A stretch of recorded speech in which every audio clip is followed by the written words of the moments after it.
How you doing today? Not too bad, not too bad. Say,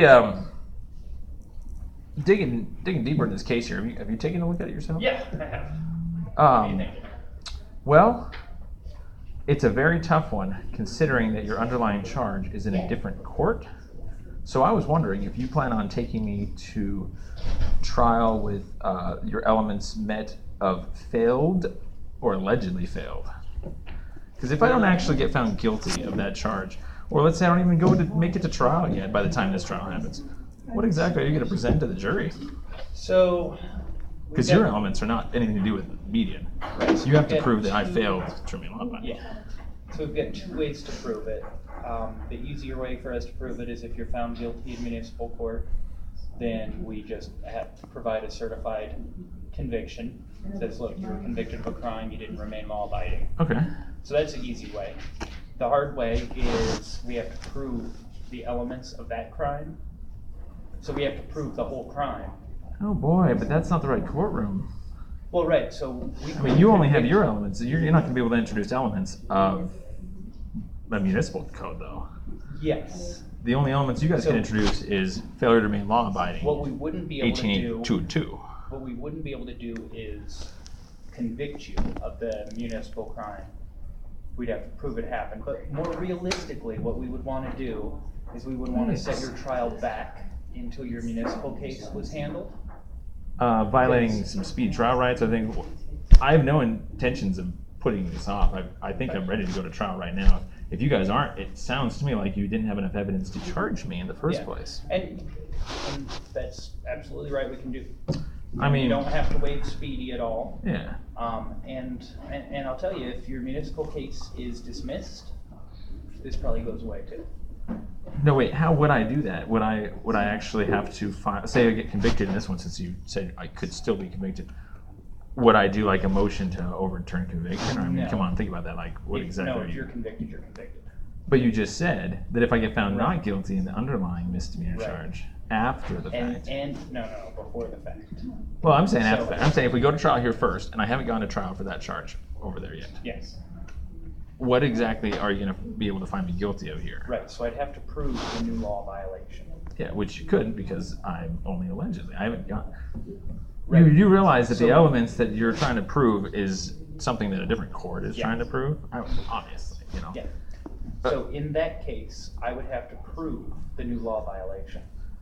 But remember, proving would be proving that I failed to remain law-abiding, which means that the only element left is just a conviction. Because you can't really use a charge as proof that I failed. Right. Past tense so failed. I would have to prove that you committed that crime. Which you can't because we're not in municipal court, remember? I can still prove it. Oh boy, but remember, we're... All right. So you kind of see where we're at? Here. So let's... Because the whole point is, which came first, chicken or the egg? Let me ask you, where's your municipal case at? I'm honestly trying to decide what to do with it.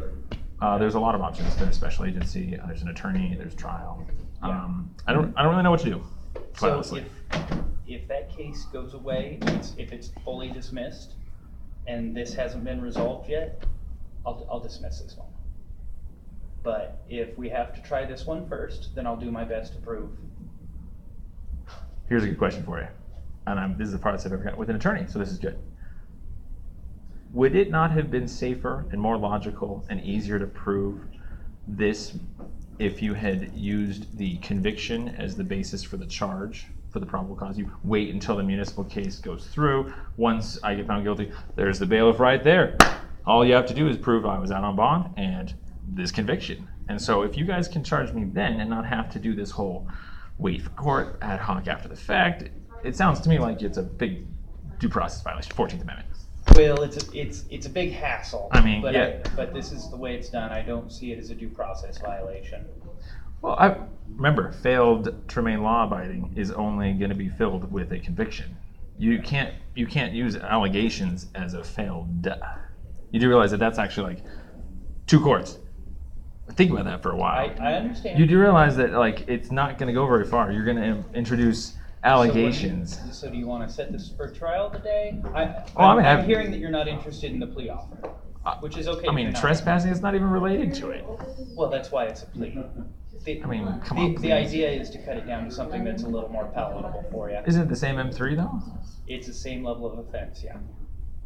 Doesn't sound like much of a deal, man. Yeah. Come on. I mean, Well, it has less consequences than the VOBB, I think, because those tend to escalate in penalty pretty quickly.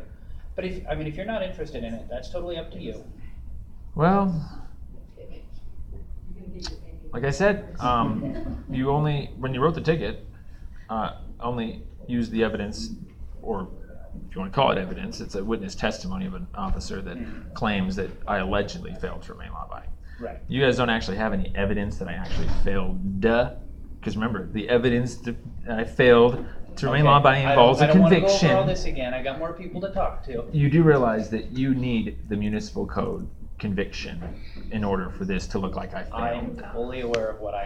So we'll go to trial. If you really think that that is a like something within your bounds as convictable, and there's like you said, if I get found not guilty of the underlying charge, okay, let's go back to that theory we were talking about. Okay, so underlying charge goes to trial, but it goes to trial, and after this one goes to trial, this one gets found guilty.